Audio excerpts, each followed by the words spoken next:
आसमान से बारिश नहीं, आफत बरस रही है। देश भर के तमाम राज्यों में आसमान कहर बरसा रहा है। तमाम राज्यों में बारिश का हाई अलर्ट है। वहीं मध्य प्रदेश, छत्तीसगढ़ में भी भारी बारिश के साथ बाढ़ का खतरा बना हुआ है। लगातार हो रही बारिश से नदी तालाब भी छलकने के लिए मचलने लगे हैं। रानी अवंती बाई लोधी सागर परियोजना बारंगी बांध का जलस्तर लगातार बढ़ रहा है, लिहाजा जलस्तर कंट्रोल करने के लिए डैम के 9 गेट खोले गए हैं।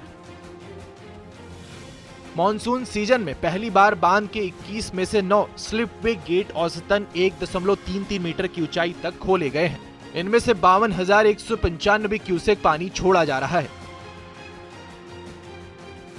उमरिया में भी भारी बारिश से हालात बिगड़ने लगे हैं। आलम यह है कि डैम ओवरफ्लो होने लगे हैं।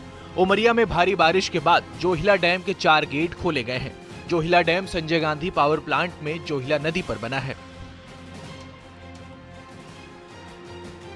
शहडोल में लगातार हो रही मूसलाधार बारिश ने पूरी व्यवस्था को हिलाकर रख दिया है। हर ओर पानी ही पानी है और उससे होने वाली समस्याएं ही नजर आ रही हैं। कई नदी नाले उफान में हैं, तो कई नदियां खतरे के निशान से ऊपर बह रही हैं। अस्पताल हो या रेलवे स्टेशन, सब इस बारिश के भेंट चढ़े हुए हैं। जिला अस्पताल में पानी भर गया है, जिसकी वजह से मरीजों की मुश्किलें बढ़ गई हैं। मरीजों को दूसरी जगह शिफ्ट किया गया है। वहीं रेलवे स्टेशन की हालत भी बारिश ने खराब कर दी है। यहाँ प्लेटफॉर्म और रेलवे ट्रैक पर पानी भर गया है। दूसरी तरफ सड़क पर पानी भरने से शहर से मेडिकल कॉलेज का संपर्क टूट गया है। यहाँ जान जोखिम में डालकर लोग मरीज को लेकर मेडिकल अस्पताल जा रहे हैं। कटनी में पिछले 3 दिनों से लगातार बारिश हो रही है। बारिश से सबसे ज्यादा टीमर खेड़ा तहसील प्रभावित है। यहाँ पुलिया पर पानी आ जाने की वजह से आवाजाही बंद हो गई है। वहीं निचली बस्तियों में बारिश का पानी भर गया है। ऐसे में लोग रात में जागने को मजबूर हो गए हैं। इटोली, देवरी, पिंडरई, गोपालपुर, कुंसरी, सहजपुर, सिलौडी जैसे गांवों में पानी भर गया है। पिछले 3 दिनों से रिमझिम बारिश का दौर जारी है, जिसका असर ये है कि कई इलाके पानी से लबालब हो चुके हैं। यहाँ बाढ़ जैसी स्थितियाँ हैं। पिछले वर्ष भी इधर पास जो बाढ़ की स्थितियाँ रही। हम इस वक्त मौजूद हैं बेलकुंड नदी के गर्रा घाट पे, जहाँ पास आप देख सकते हैं किस तरह के यहाँ की जो नदियाँ हैं लबालब चल रही हैं। थोड़े ही कुछ ही अगर घंटे बारिश होती है तो ये पूरा जो पानी है ब्रिज के ऊपर चलेगा। जिला प्रशासन भी इसको लेकर मंडला में 3 दिनों से लगातार बारिश की वजह से नदी नाले उफान पर हैं। यहाँ नर्मदा नदी का जलस्तर भी काफी बढ़ गया है, जिसकी वजह से यहाँ बाढ़ जैसे हालात बन गए हैं। मंडला जिले में बीते 3 दिनों से हो रही मूसलाधार बारिश के बाद आज रात से रुक रुक कर बारिश हो रही है, जिसके चलते मंडला जिले के छोटे बड़े सभी नदी नाले उफान पर हैं। गांवों में बाढ़ जैसी स्थिति मची हुई है। सड़कें लबालब हैं। और मैं इस वक्त मौजूद हूं मंडला जिले के ऐतिहासिक महेशमती घाट पर। मैं जहां आपको तस्वीरें दिखाना चाहूंगा, मां नर्मदा अपने पूरे शवाब पर है। आप तस्वीरें देखिए कि मां नर्मदा में किस प्रकार से उफान आया हुआ है। आप जहां भी देखेंगे आपको सिर्फ पानी ही पानी नजर आएगा। सूरजपुर के प्राचीन कुदरगढ़ धाम में बारिश का कहर देखने को मिल रहा है। कुदरगढ़ में पहाड़ में स्थित मां बागेश्वरी धाम में जलमग्न के हालात बने हुए हैं। बिलासपुर में आसमान से आफत थमने का नाम नहीं ले रही। लगातार हो रही मूसलाधार बारिश ने जनजीवन अस्त व्यस्त कर दिया है। अरपा नदी उफान पर है, उससे सटे निचले इलाकों में पानी घरों में घुस चुका है। कि जिस तरीके से लगातार बिलासपुर में बारिश हो रही है, उसका असर अब यहाँ पर सड़कों पर, शहरों पर और नगर निगम के जो क्षेत्र है वहां पर दिखाई देने लगा है। देख सकते हैं कि ये सरकंडा इलाका है और यहाँ पर पिछले कई सालों से जल भराव की स्थिति बनती रही है। हालांकि निगम लगातार ये दावा करता रहा है कि बारिश से पहले जो उनकी तैयारी रहती है, नालियों की सफाई रहती है और जहां पर भी जल भराव की स्थिति रहती है उसको दूर करने का दावा किया जाता है। आप देख सकते हैं कि यहाँ पर एक कॉलोनी में किस तरीके से जल को रोकने के लिए, जो बारिश का पानी है उसको रोकने के लिए इस तरह की व्यवस्था बना। अंबिकापुर में मूसलाधार बारिश से निचली बस्ती में पानी भर गया है। घुटरापारा में सड़क पर 2 फीट पानी बह रहा है। इधर बारिश ने सोनपुर कला गांव में कच्चा मकान धराशाही हो गया। घर में पानी घुसने पर परिवार जान बचाकर भागा। अंबिकापुर में हो रही लगातार मूसलाधार बारिश से जनजीवन प्रभावित हो चुका है। मैं इस वक्त महादेव गली में मौजूद हूं और यहाँ का नजारा दिखाना चाहता हूं कि इस महादेव गली में जो घुटने तक जो पानी है वो यहाँ पर बह रहा है। लोग यहाँ परेशान है, घरों में पानी घुसा है।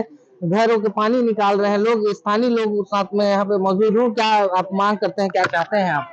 यहाँ पास मांग यही है कि इसका निराकरण किया जाए। बीजापुर में भी बारिश से नदी नाले उफान पर हैं। कई गांवों का जिला मुख्यालय से संपर्क टूट गया है। लोग अपनी जान जोखिम में डालकर नदी नाले पार कर रहे हैं।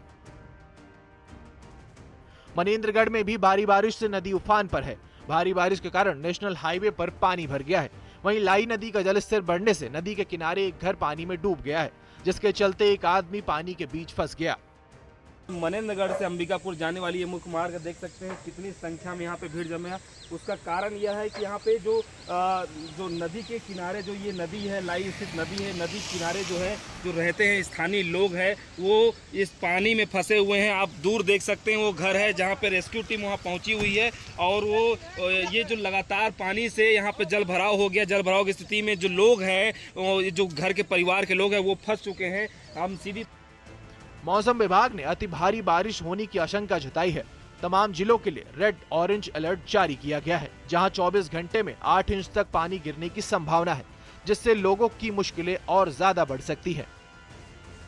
Bureau report, news 18, Madhya Pradesh, Chhattisgarh. और हिमाचल प्रदेश में कई जगहों पर बादल फटने की घटनाएं हुई, जिससे भारी तबाही हुई। उत्तराखंड में भी कई जगहों पर बारिश ने कहर बरपाया हुआ है।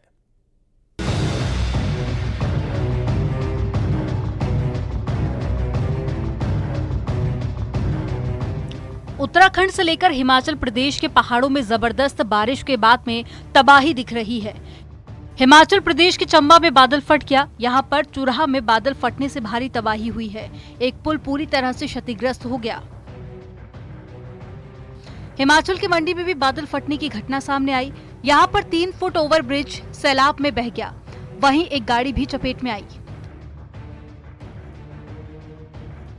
हिमाचल में कुदरत की मार से त्राहिमाम है। राज्य में अब तक 70 से ज्यादा लोगों की जान जा चुकी है। वहीं 35 से ज्यादा लोग लापता है। 250 से ज्यादा मवेशी भी मारे गए।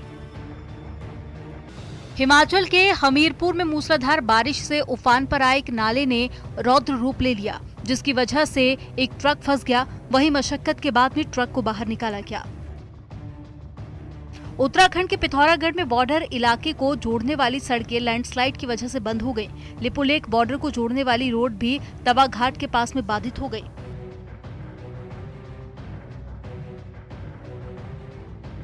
चमोली में बद्रीनाथ हाईवे पर पिछले दिनों हुई बारिश के बाद में सड़क पर मलबा आने की वजह से एक कार भी दब गई।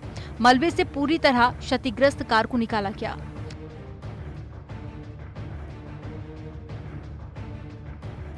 उत्तरकाशी में भारी बारिश मुसीबत का सबब बन गई है। हर्षिल में जालिंधरी नदी उफान पर है। 2 पैदल लकड़ी के पुल बह गए और बरसाती नाले में 2 लोगों के बहने की खबर है।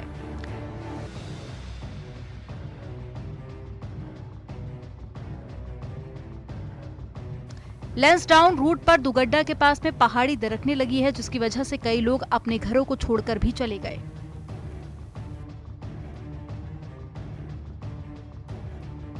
कोटद्वार दुगड्डा के पास आमसौड़ इलाके में इस समय मैं मौजूद हूं और हालात इस कदर ख़राब हो चुके हैं आमसौड़ इलाके के जो गांव हैं कि जिस तरीके से पिछले साल बरसात में यहां पे बादल फटा था और उसके बाद से हालात पहले ही ख़राब चल रहे थे और इस बरसात जो पहली बरसात हुई उसके बाद जिस तरीके से हालात यहाँ पे पैदा हुए हैं, लोगों ने अपने घर छोड़ दिए हैं। तकरीबन 1 दर्जन से ज़्यादा जो परिवार है वो अपने घरों को छोड़कर दूसरी जगह शिफ्ट हो गए हैं। ये तस्वीरें बयां करने के लिए काफ़ी हैं कि किस कदर यहाँ पे जलजला आया था। सामने की जो अगर पहाड़ी आप ऊपर देखें तो पहाड़ी लगातार टूटती जा रही है और जैसे ही बरसात होती है तो ये मलबे के साथ ये पूरे गाँव पर मलबा आ जाता है। और उत्तराखंड के पहाड़ों में हो रही लगातार बारिश और बांधों से पानी छोड़े जाने से संगम नगरी प्रयागराज में भी गंगा और यमुना विकराल रूप लेती हुई नजर आई। नदियों के किनारे बने स्नान घाट पूरी तरह से जलमग्न हो गए। कहा जाए तो जैसे अब की बार टाइम बहुत जल्दी, ज्यादा टाइम नहीं लिया है। 2 से 3 दिन पहले हम लोग आए थे टहलने तो भी ये इतना पानी नहीं था। नीचे थे सीढ़ियाँ, 15-20 सीढ़ियाँ तक हम लोग नीचे तक जाते थे, स्पॉट बनाया गया था। और आज देखिए 2 दिन बाद ही हम लोग आए, पूरा यहाँ तक जो है कैप्चर कर दिया है पूरा पानी। ललितपुर में भारी बारिश की वजह से शहर के कई मोहल्लों में जलभराव की समस्या पैदा हो गई। विष्णुपुरा में हाईवे और रामनगर को जोड़ने वाला पुल के ऊपर से भी पानी बह गया। गाजीपुर में मौसम बदल गया है। बारिश की वजह से कई शहर की सड़कें पानी में जलमग्न दिखाई दी और जल जमाव की वजह से लोगों को आवागमन में भी काफी परेशानियों का सामना करना पड़ा। इटावा में मौसम बदल गया है। यहाँ पर अचानक तेज बारिश हो गई और गर्मी के बीच में बरसात ने लोगों को राहत दी है।